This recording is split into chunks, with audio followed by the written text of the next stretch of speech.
Retro. Hello there. This is James Arnold Taylor, the voice of Obi-Wan Kenobi, and whenever I'm in this part of the galaxy, I listen to Dennis and Jay on Podcast Stardust. Makes flying a little more tolerable. Don't tell Anakin.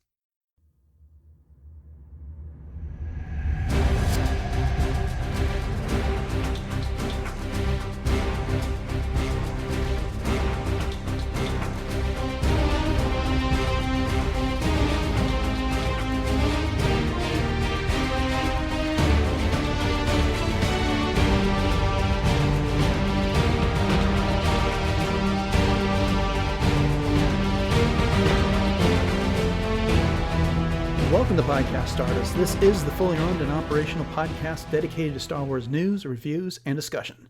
I'm Dennis Keithley, and I'll be joined by my co-host Jay Krebs and some guests here in just a moment.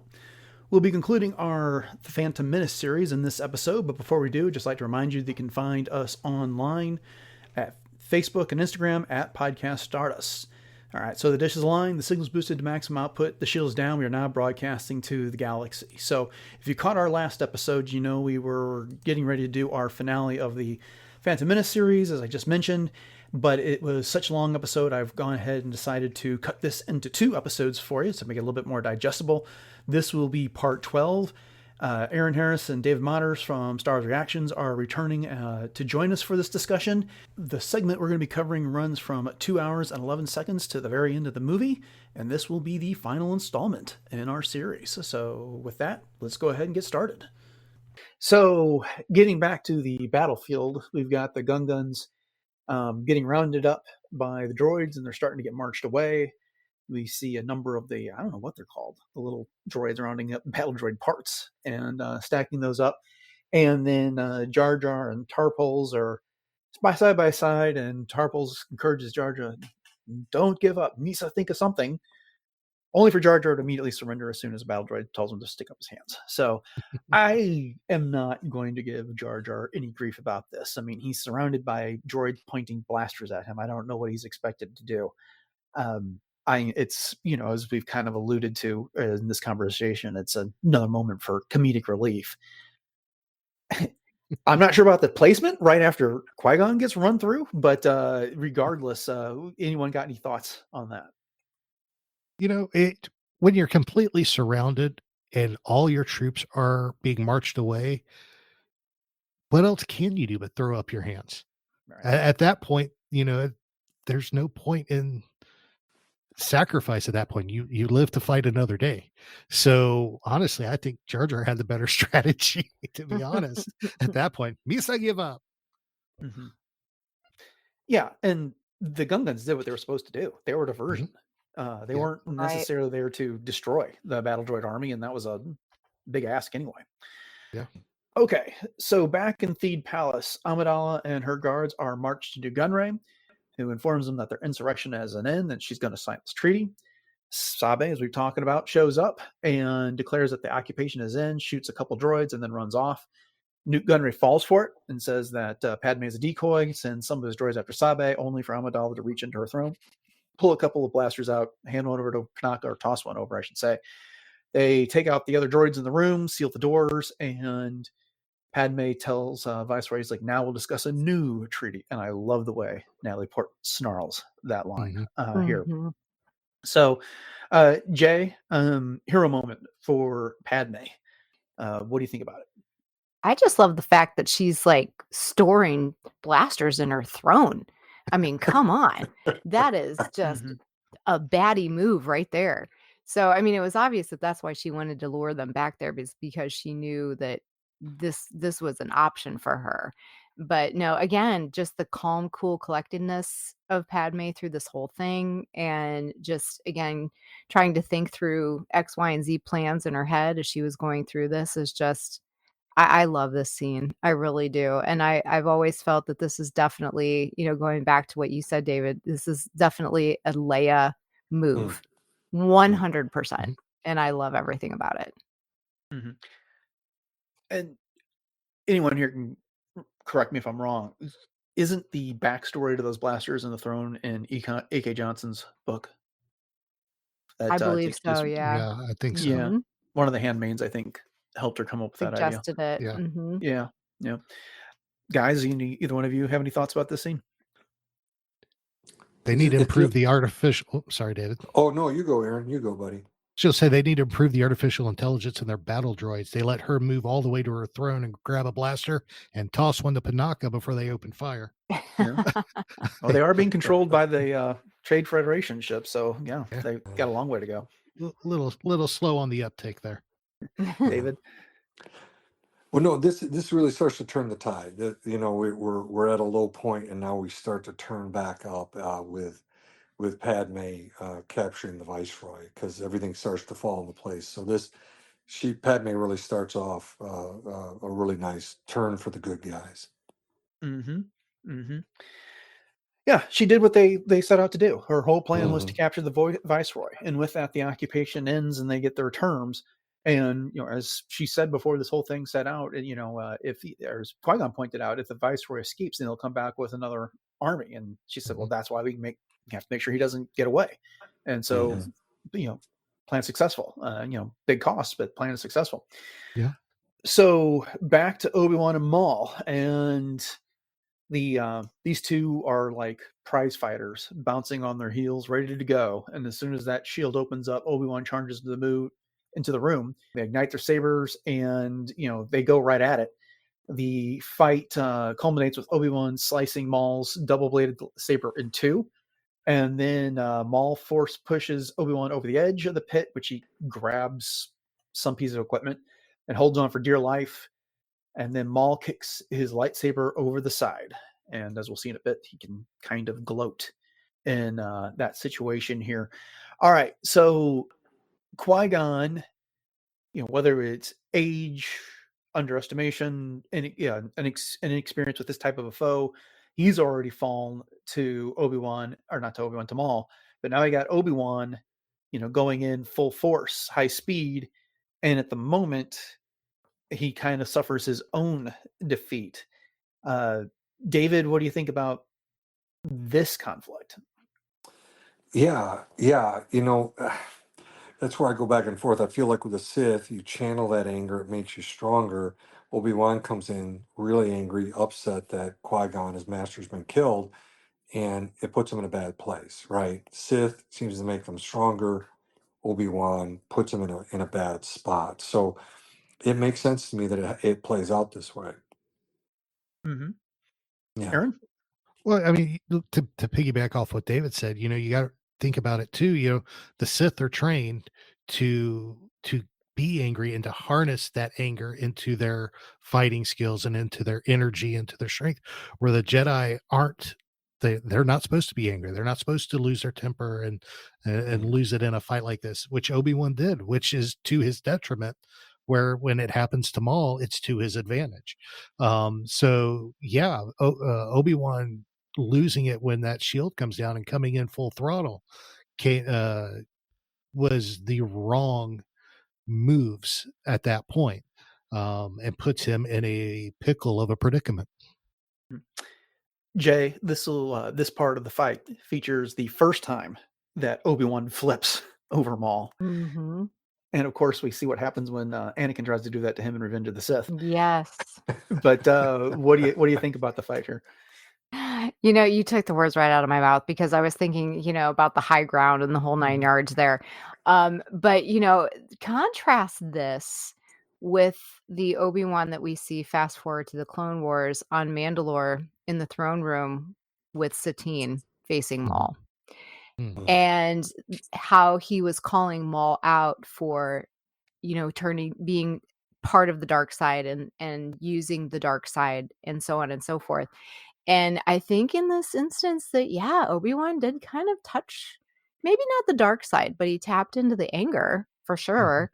And that was definitely both maybe to his advantage and disadvantage, because I do think it kind of threw Maul a little off guard, because of the fact that, he was like, oh, wow, he's definitely not like his master. So I need to step it up a bit. Because you even see Obi-Wan kind of slip, his foot slips on the floor at one point. And, Maul definitely takes advantage of that. Yeah. Yeah, it's funny. It's not an apples to apples comparison, but there's that old expression. It's like, don't argue with idiots because they'll drag you down to their level and beat you with experience. Somewhat of a similar thing here. It's like, don't submit to the anger because the opponent will drag you into that level and he'll beat you with experience, which is kind of what Maul did in that moment. But yeah, we'll get back to this fight here again in a second. That's the thing about this act. It just flips all over the place. There's so much going on. So back to Anakin and R2.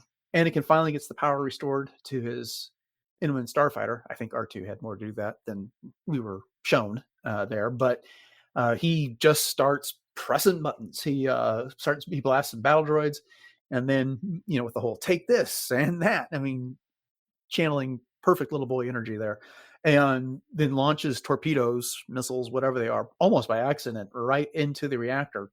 And then the Nymodians on the bridge are starting to report that they're losing power. They're perplexed by this. Anakin gets the shields up and hauls it right out of that hangar. And then the other Naboo pilots notice the battleship is blowing up from the inside. Anakin's famous line, "Now this is pod racing," right up there with it spinning. That's a good trick. And then Anakin escapes and the other pilots fly away from the battleship as it blows up. So, Jay, I'm going to come back to you. I kind of asked you earlier about the battleship here as a stand-in for the Death Star, if we're looking at this from a ring theory perspective. But how do you feel about the way this was blown up compared to the way Luke destroyed the Death Star?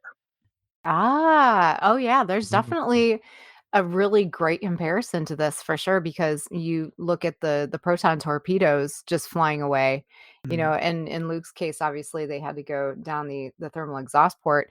And in this case, you hit just above the fuel cells, which Anakin takes with him as a little nugget of knowledge into the Clone Wars, if you remember, on Geonosis, where he tells them to aim just above the fuel cells, and that's how they started taking things down. So it was a good little learning experience for him. So there's kind of a, ring theory embedded in there with that. But no, I think that's a great analogy with Luke, for sure. Okay. Aaron, pure accident or the Force that those torpedoes ended up going where they needed to be? An argument can be made for either way.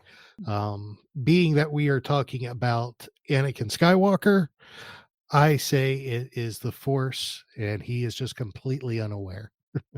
One of those angels unaware type situations. The Force guided him, and he just didn't realize it, just like he would when he was pod racing. He just knew it, and it just happened. And it to me, it was just the perfect set of circumstances set up by the Force that led to a victorious situation for him. And I love everything you said, Jay, because it is a perfect mirror of the attack on the Death Star with the proton torpedoes and everything, and like father like son type of situation. And I absolutely love that.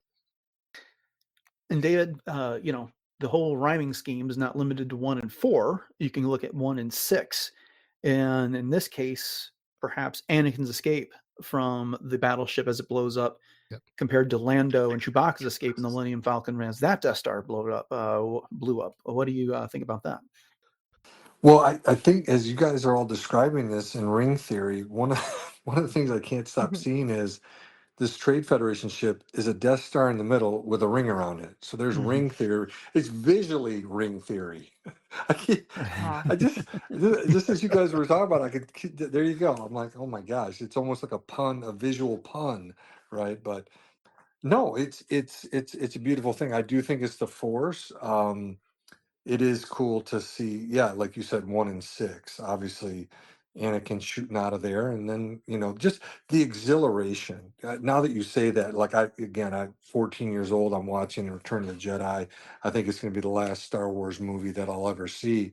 And when Lando and Chewbacca shoot out of that Death Star, and the flames are behind them, and he yells, "Yeehaw!" I mean, it's just exultation in the theater, and so yeah, episode 1 starts off with a bang, and episode 6 ends with another one, and the good guys winning. So you can definitely see it. Does Lucas talk about the ring theory, or is that us talking about the ring theory? ring theory as a term is a fan adoption, I should say, of a literature thing that I can't remember exactly what the source of, but it is common in a lot of mythological type of storytelling, but I can't remember the article that cited it. But at least in some of the documentary footage for the prequels, George Lucas is talking about this concept of poetry and how the movies hit those similar beats because they rhyme. I think as Star Wars fans, we sometimes get carried away with the whole poetry and the ring theory thing to find similarities between stuff that's outside of these original 6 movies of the saga and other concepts, because they aren't lining up on the beat for beat type of a thing. And it's not the one 6-part construction, but it works very, very well in these movies. And there's of course nothing wrong with the movies inspiring other scenes in other places. At least that's my take. Okay, so and I couldn't let the scene go without making another joke at Rick Ole's expense. But it's not just him; it's one of the other pilots of the squadron. It's like, it's blowing up from the inside. Again, narrating everything that we see happening on the screen. Oh, look, coming out of the hangar. That was not what it's one of ours. Yes. Thanks, guys. This isn't an audio drama. We can see what's happening, but we didn't hit it. Yeah. So, okay. So, as the battleship blows up, we get back down to Naboo and the Gungans and the battle droids. The battle droids immediately power down. The Gungans note that they are all broken, and Jar Jar pushes one over. We get to see the little Easter egg of 1138 on the back of one of the battle droids there. Yep.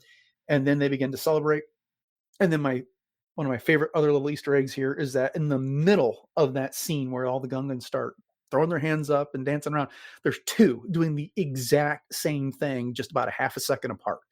And I don't know why, but I make sure I notice that every single time I watch the movie here. I don't know if there's a whole lot of commentary to make on that, and we got a lot to go still here, some other big moments, but does anything else stand out from the scene to any of y'all? The only thing that stood out in this scene to me, of course, was the ship gets destroyed, the droids power down. But that's all that should have happened. They should have just powered down. Why is the droid's head pop off?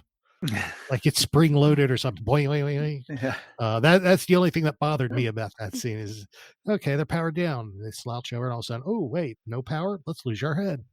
Electromagnetism. I'm coming kind of a Looney Tunes moment. Yeah. Yeah, exactly. Okay. So now we get the resolution of the Darth Maul versus Obi-Wan. Maul standing over Obi-Wan, making sparks with his lightsaber, just really, Sith gloating, I suppose, is what you can call it. And then Obi-Wan, you can tell he gets the plan in his head. He figures out where Qui-Gon's lightsaber is. He does the Force leap over Maul, summons the lightsaber, and then slices a very surprised Darth Maul in half, who then falls down the shaft to appear later in the Clone Wars. And then he goes to Qui-Gon and cradles him as he dies. Qui-Gon informs him that's too late. And he makes Obi-Wan a promise to train Anakin. And he, as his dying words are that he is, he will bring balance. Anakin's the chosen one. He will bring balance, train him. So triumphant moment coupled with a tragic moment, if you will. David, what do you think about everything that just happened here? Well,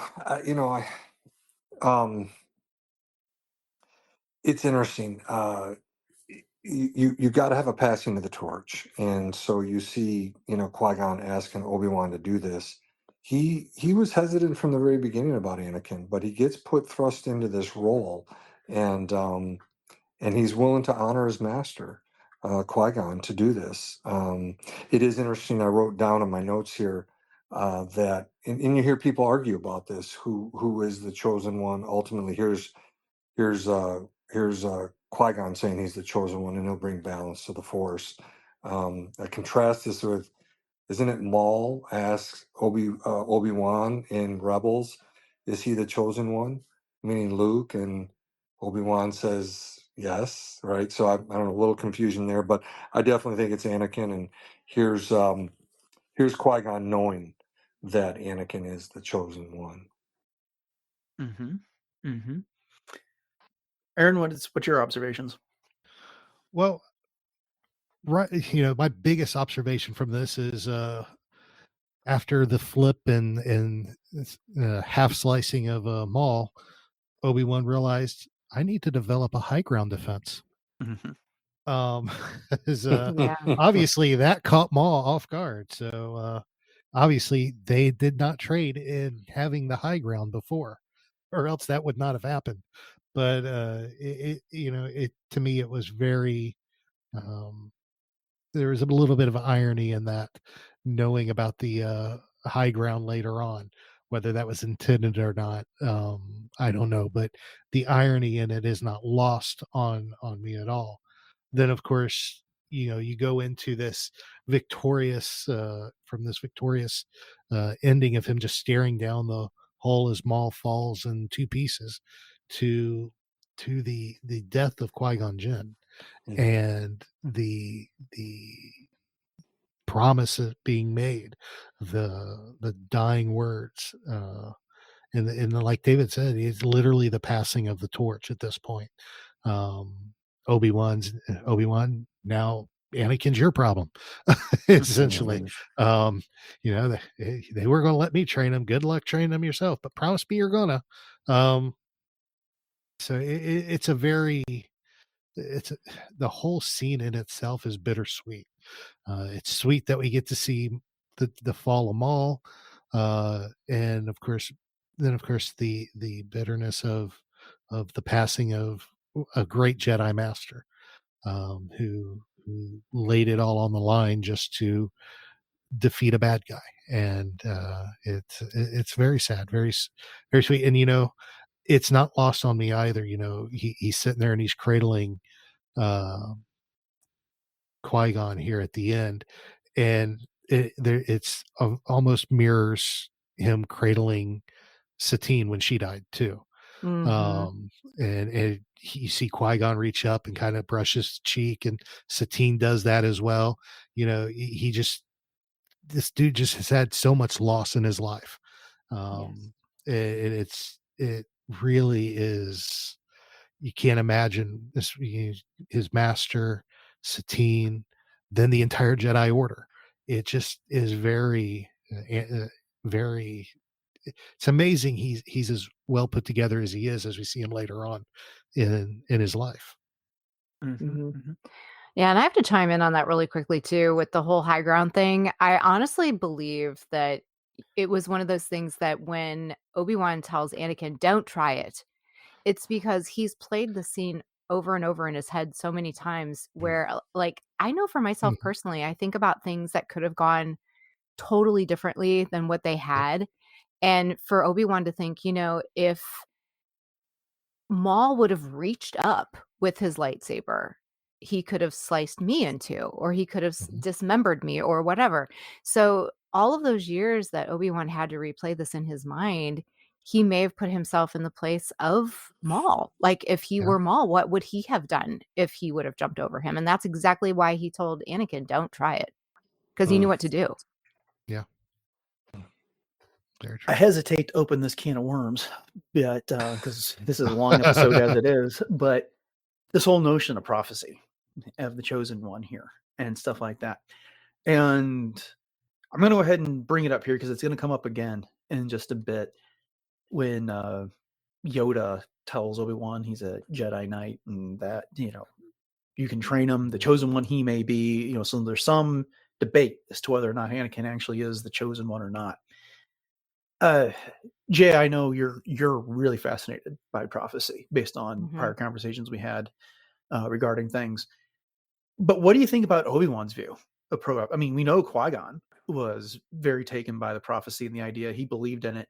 But do you think Obi-Wan's determination to train Anakin how would you weight it as this is the chosen one, he has to be trained, or my master who just died made me promise to do this? I think it's belief by proxy. I really do, because he wanted to honor that so much, and he knew how much prophecy meant to Qui-Gon, and that even if Obi-Wan didn't necessarily, quote unquote, believe it, he at least wanted to honor it, because there were so many times where you could just hear it in Obi-Wan's voice, don't defy the council, master, not again. It was almost as if he was humoring Qui-Gon in some ways, but he respected him so much that he wanted to honor that. Mhm. And then eventually I think he did believe it.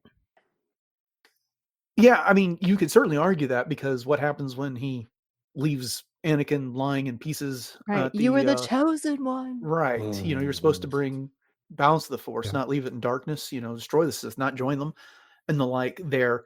And so, is it after all that time that he finally came to believe it as well, after he saw the man that Anakin became before he fell to the dark side and disappointed him? But Aaron, David, either of you guys got thoughts on that? Oh, well, I've got hours and hours of Yeah. See, this is why I Right. said I hesitate This to is- open yeah. this I can of know worms. that's oh my gosh, how to do it justice. I'll say this, that I think about, if you go like again this myth or heroes, or you think about um eh, what do you expect, and where do the heroes come from? I mean, we talk about Jesus riding in on a donkey, right? Not expected.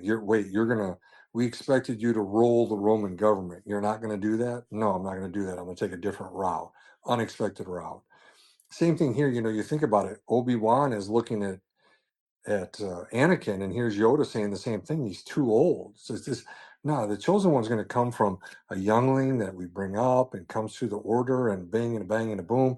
But no, it comes out of left field, and that's what I feel like Lucas does here, having having it be unexpected and not exactly what you would think. It's someone who is a slave, right?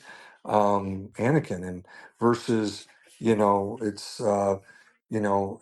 someone who comes from the king's family is going to be the chosen one. So I could keep going and going, but I think it's a neat route that Lucas takes here to have him be the chosen one.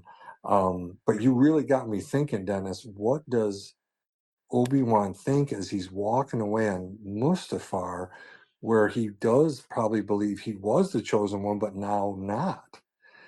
But not knowing, right? Obi-Wan doesn't know what he's going to become in terms of Vader and what he ends up doing to the Emperor many years later, which is fascinating. So now you got me thinking about all that.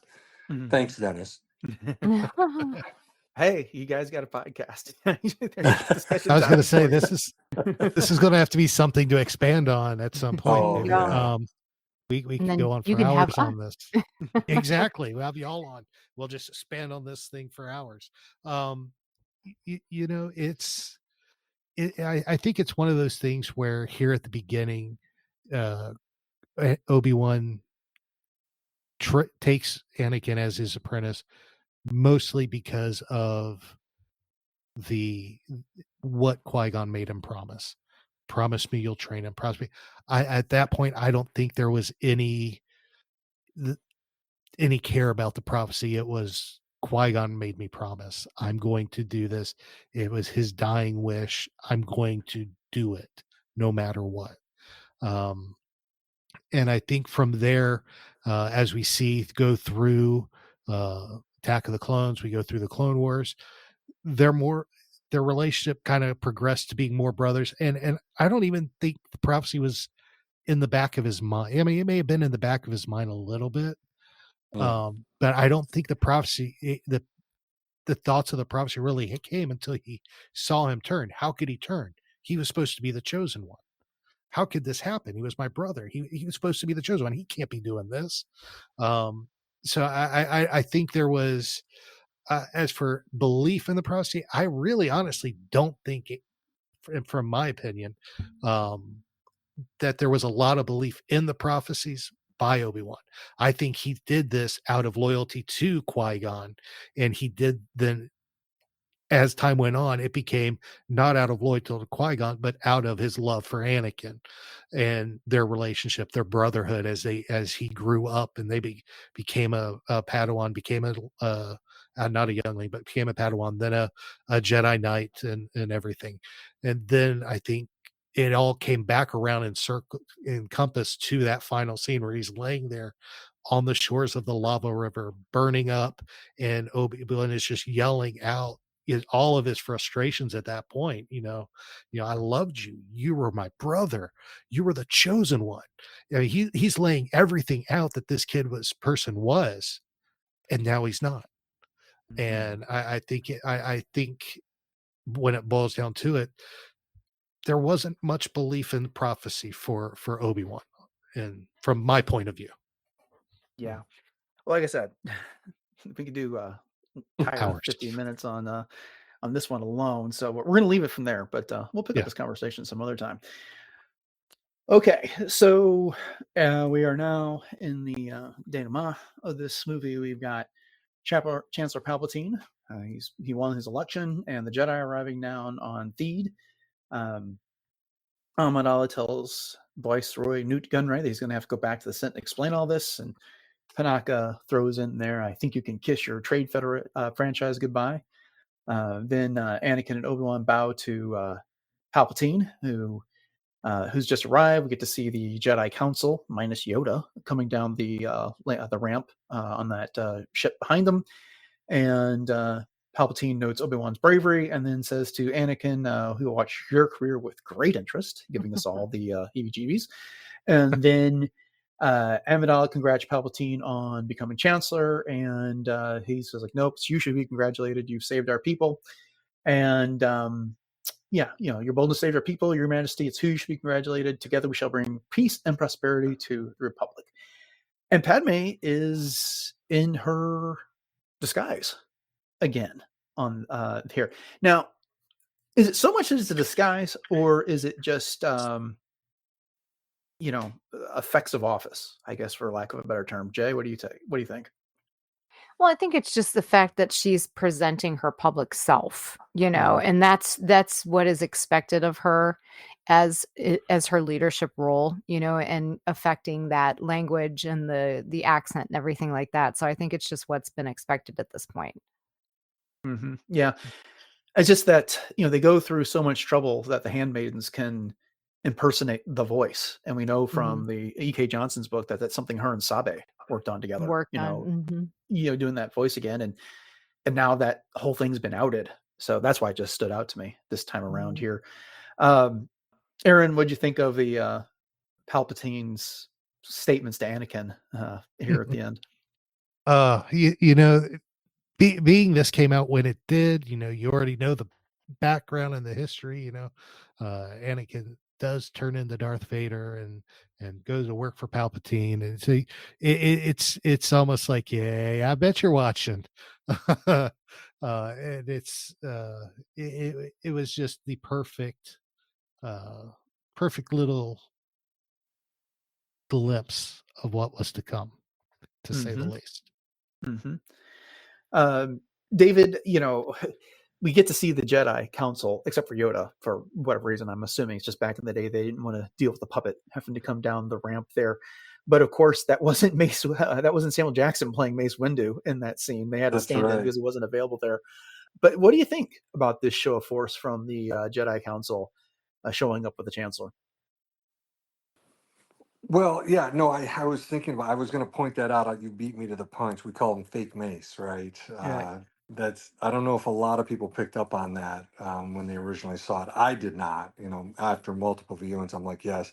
Plus Ben Burt and Rick McCallum are Theed dignitaries, right? They're both there as well. But the show of force, I think it's kind of like you were mentioning earlier.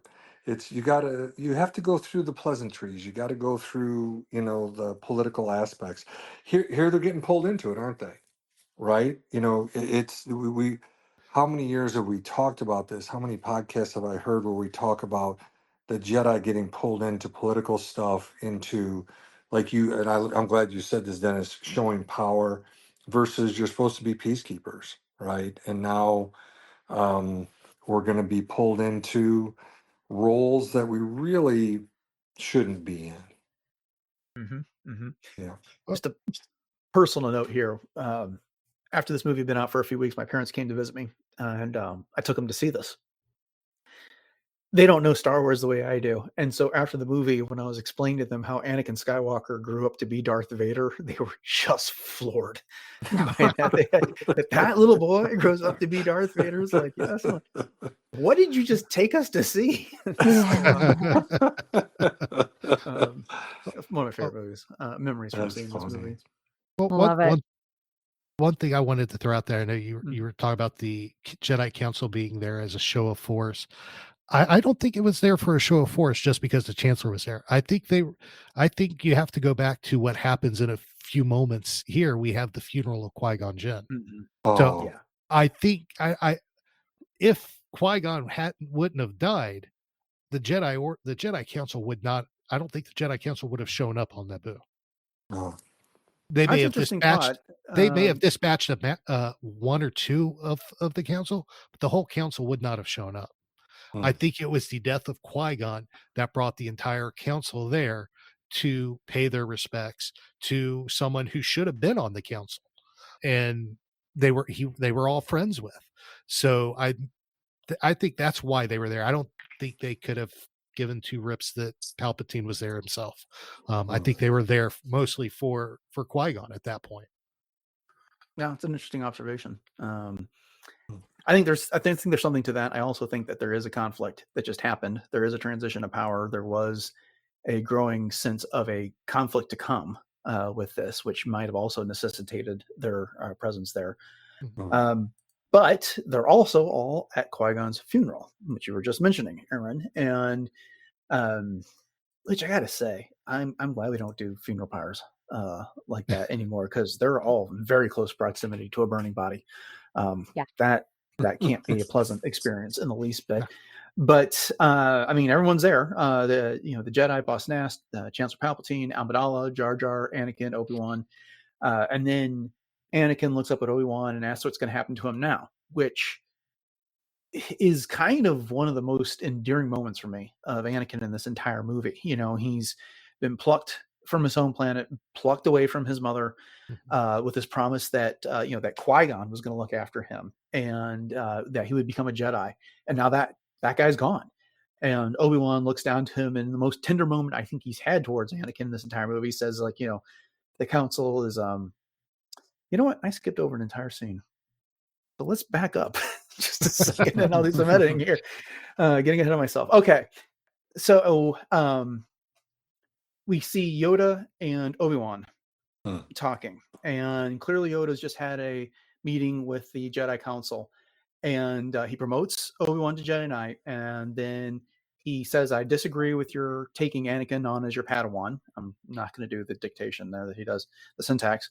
And Obi-Wan retorts, as we've already talked about, Qui-Gon believed in him. And then Yoda concedes that Anakin may be the chosen one, but he's got fears grave danger in training him. And then Obi-Wan again exhibits this defiance. It's like, I gave Qui-Gon my word. We've covered that part of it here. And, Yoda says, Qui-Gon's defiance I sense in you. Need that, you do not. And then Yoda, big sigh, admits the council agrees with Obi-Wan. Skywalker will be Obi-Wan's apprentice here. All right, let's just talk about Yoda for here a bit, because I think we've kind of covered Obi-Wan's position on everything here. We now know, with the benefit of hindsight, that Yoda had this right, that that there was danger in training Anakin here. But why is it that he loses out?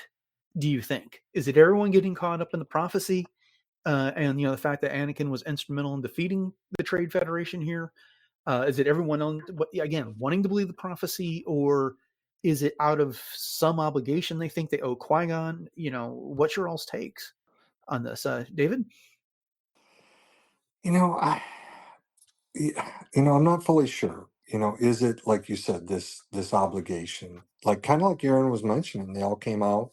Perhaps a part of it is the show of force, the conflicts that they anticipate coming, but also trying to be there to honor someone that should have been on the council for all intents and purposes. I'm not sure why they do it, particularly because of his age.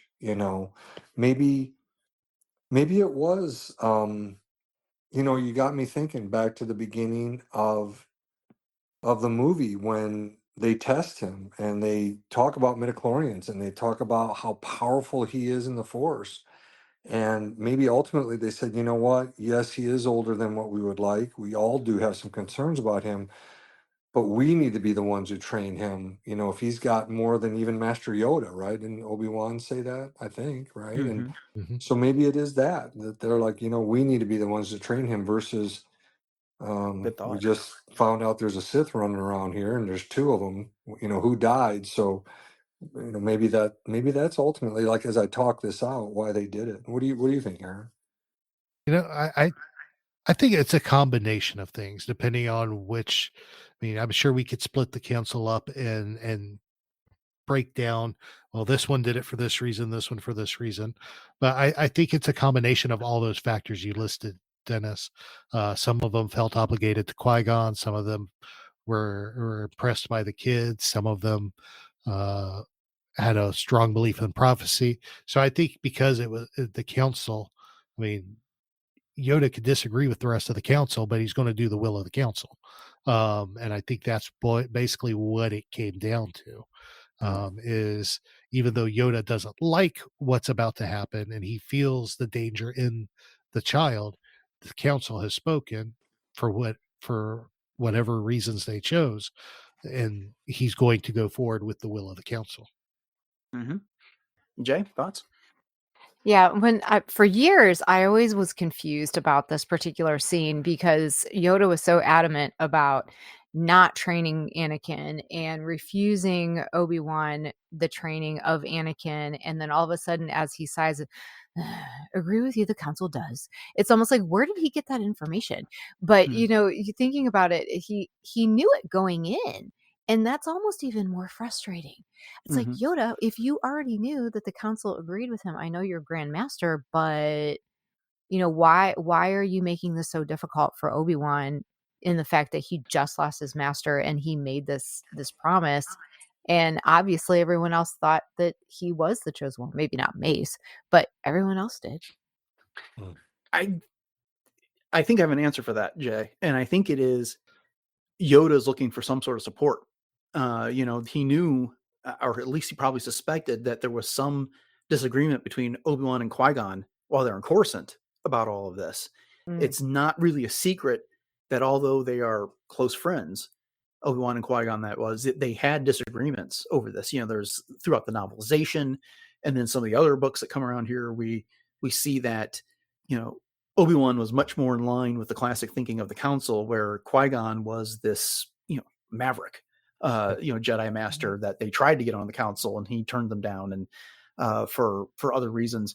And so, and alternatively, maybe, Yoda is powerless to exert his will over that of the council's, but this is his way of driving a point home to Obi-Wan. It's like, you get to train him, but be very careful about it, because this is going against our rules. We don't take kids that are 10 years old. We bring them up as babies. We've already rejected him once. We sense much fear in him. All those things that happen back in the council's chambers.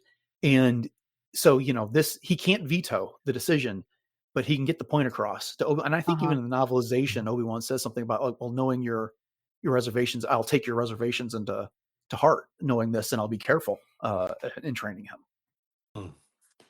Well, I think Yoda may have been trying to give Obi-Wan an out. If he knew there was doubt, Yoda expressed his doubts in it, knowing that Obi-Wan already had his doubts, but he was doing this because of Qui-Gon. He was giving him an out to say, well, you know what? You're right. I probably shouldn't do this, hoping that's what would happen. But no, he stuck to his guns. He had the defiance of Qui-Gon in him. The council says you can train him. So, and gave up at that point. So I think Yoda was really trying to give Obi-Wan an out of training him, a way out. Okay, now let's get to the funeral, which I already set up, and but before I realized I forgot a scene. And so, Obi-Wan tells Anakin that he's been granted permission to train him. We just went over that. And Yoda and Mace confer about the Sith. And Yoda notes always two there are, master and apprentice, no more, no less. And then Mace asks, which one did we destroy, the master or the apprentice? And then we get that shot of Chancellor Palpatine with the music taking on a minor key at the time here. This has turned into an episode and a half. What's anyone got to say about this funeral scene?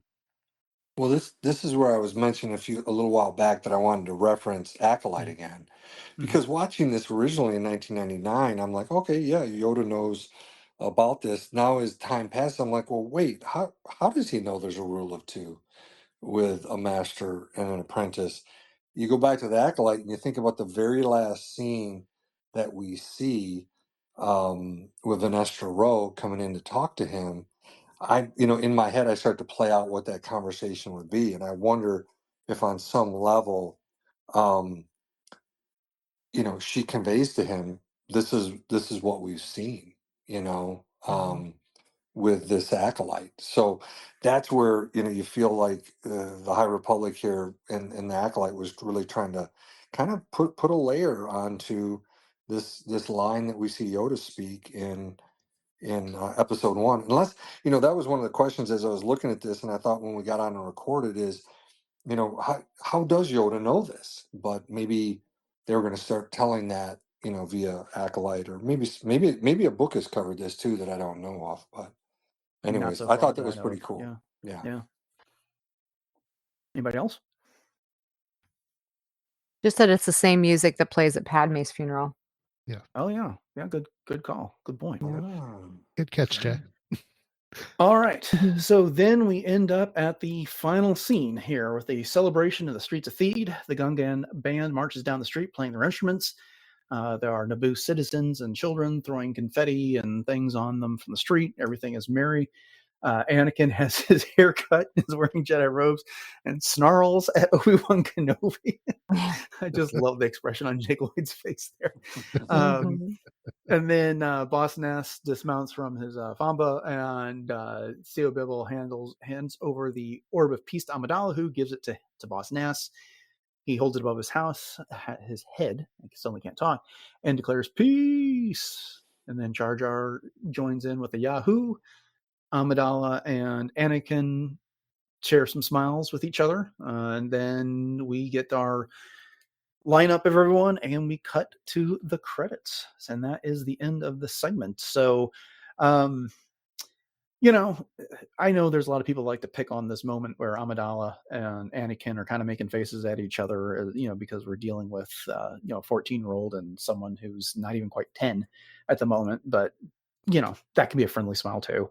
Jay, what do you think of the final celebration here? It's kind of our throne room moment from A New Hope. Yeah, and I do think that it is, there's definitely some caring between Padme and Anakin, and it's not to that level yet, obviously. Right. I mean, it's not even to that level at the beginning of Attack of the Clones. So I believe it's completely innocent. And speaking of music, I'm sure you've all heard that the celebration music is actually the Emperor's theme, but in a major key. So I always thought that was kind of a cool little thing too. Sped up. Yeah, and sped up. And this is forever my very favorite Padme dress. This is one that I wish that I could cosplay, but it's absolutely gorgeous. But it is in that tone of celebration that we get in, like you said, the throne room scene. And it just makes you feel so good, and then you hear the dun, dun, dun, dun, dun, and I'm like, again, just absolutely fantastic. So yeah, I love this scene so much. Guys? Star Wars knows how to end a movie. Flat out. They know how to throw a party to celebrate at the end. Whether it was the throne room in A New Hope, or whether it was the Ewok village in Return of the Jedi, here on Naboo, they are throwing a party, and it is just par on course for just a tremendous victory celebration that we're used to seeing in these Star Wars movies. So I enjoyed it, and Jay, you beat me to the Emperor's theme. That was in my back. Your thunder. That was in my back pocket, but you got it. So, oh, sorry to steal your thunder there. Oh no worries. Last word, David. Oh, I love it too. I love these endings. I love the ending of episode 4 in 77, and I enjoyed this ending in 1999. Okay. We did it. We got through the movie, Jay. That's a final segment here. We got all the way through the end of this here. And wow, there was a lot more to say about these last 15 minutes Yes, than I really thought there was going to definitely. be. Probably should have split that in half, but that's okay. This has been a fantastic conversation. I've really enjoyed it. Aaron, Dave, thanks for showing up and doing this, especially since it was on short notice. I'm glad you guys could both get here. Before you go, please remind everybody what you got going on at Star Wars Reactions and where they can find you and what's coming up. All right. Well, we are first off, thank you for having us. It was so much fun, even last minute. I'll talk Star Wars with y'all any day of the week. I love it. So thank you definitely for the invite and for having us. Yeah, you can listen to Dave and us over at Star Wars Reactions. You can pick that up anywhere you listen to podcasts. We're there. Just search us out, Star Wars Reactions. You can find us online on Facebook and X at SW Reactions Pod, SW Reactions Pod. Then we're, of course, Instagram, Threads, TikTok, Pinterest, Tumblr, YouTube, all at SW Reactions as well. And that's the best place to find us and hit us up. And we just had our 200th episode release last week, and Congratulations. thank you. Nice. And we Yeah. are plugging away and going to keep moving forward. It's going to be a great rest of 2024. So we're looking forward to it. Awesome. All right, guys. Well, thanks again. All right. Like I said, we did it. That is the end of the Phantom Menace series. We'll be announcing the next movie we're going to cover here in just a couple weeks. But this may have been the last segment covering the movie in that 10 to 15 minute chunks, but we do have a few more episodes that we're going to devote to the Phantom Menace in the way of Phantom Menace trivia and a few other things that Jay and I have been talking about doing. So you can be looking forward to those in December. But yeah, Jay, I mean, I just love doing these, and it's bittersweet when you get to the end because we're done talking about this movie and this level of detail for a while, but it's also just kind of fun to look back on all that. Oh, it really is. And bittersweet is the perfect way to put it, because as you said, you don't take time to really dissect these segments like we do when we do these year-long analyses. And so it really is such a joy to be able to do it and also to reconnect with so many of our amazingly talented friends that are out there in the podcasting world. So it's just great to touch base with everybody and always get fresh perspectives. And these deep dives are just so much fun. Indeed, they are. One of the things Aaron brought up was the VHS set, the collector set that they put out back when this movie first came out for home video. Oh, Did yeah. you pick that up by any chance? No, I didn't get the DVD or the VHS. I got the DVD. Okay. Yeah, Yeah. because it took them years to put the Star Wars movies out on DVD after that format had Mhm. even begun to rise. But I do remember getting that collector set, and I can't remember everything that came in it, but I do remember the film cell that I had. Wasn't even sure what I got until I actually stared at it for like an hour. But That's yeah, really cool. that was a fun memory. Okay, well then we'll go ahead and start to wrap up this episode. Once again, thank you all for joining us here as we've covered the Phantom Menace over the course of this year. I'll try to remember to link to all the other episodes in our show notes in case you haven't had an opportunity to hear those, and then go back and check them out, whether it's on Retro's app or your podcatcher of choice. And like I said, I hope you enjoyed it. And if you did, then please subscribe to the podcast, like, rate, review, whatever your podcatcher does. I have noticed on places like Spotify and a few other and Pocket Casts that people have taken the time to leave some ratings, which has been pretty cool. I've been happy to see those. And we like reading reviews on the air, and I'll make sure to do that if I find some more. But once you've done all that, then you can go check out more of the show over on retrozapp.com. It's got the entire catalog of shows, all previous 812 episodes, and as well as the other shows that are on the RetroZap Podcast Network, which includes Agent of S.H.I.E.L.D. Case Files, Animating Cast, Brews and Blasters, Dork Lair, Doomcast, Enjoy Stuff, Love, Death, and Robots Plus, Superhero Suite, and War Trails. Some of those podcasts are a bit more active than others right now, but they've all got good episodes to listen to. Jay, you remind everybody where we can be found on social media and elsewhere on the internet. Absolutely. So we can always be found very conveniently at Podcast Stardust on all of your socials, including Instagram, Facebook, and X. And we also have our Pinterest page with lots of boards that you can check out for all kinds of fun things Star Wars related. And as Dennis was mentioning, we are also found on YouTube. So we actually have two different YouTube outlets, the regular, classic YouTube as well as YouTube Music. So head over to both of those, like, subscribe, share those out, and again interact with us as well. And you can also interact with us on our Discord room, which is part of the Retros Up Discord server. And we also have a TeePublic store, so you can pick up one of 7 different show logo designs over there on all kinds of fun apparel and home goods. And both of the links to our Discord and our TeePublic are in our show notes, so hit both of those up as well. I know you got stuff coming up on cosplay. You want to fill everybody in on the latest? I do, yeah. A little quiet right now on my Instagram page, which is at j.snipscosplay. But I do have GalaxyCon Columbus coming up here the first weekend in December, so I will be very active on my Instagram there.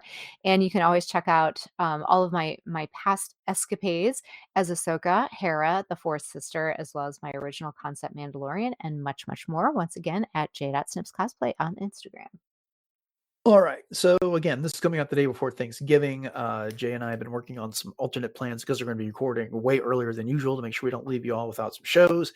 At the moment, we are planning a special show for Friday that's going to be inspired by Black Friday, but it's not all that commercial when it comes down to it.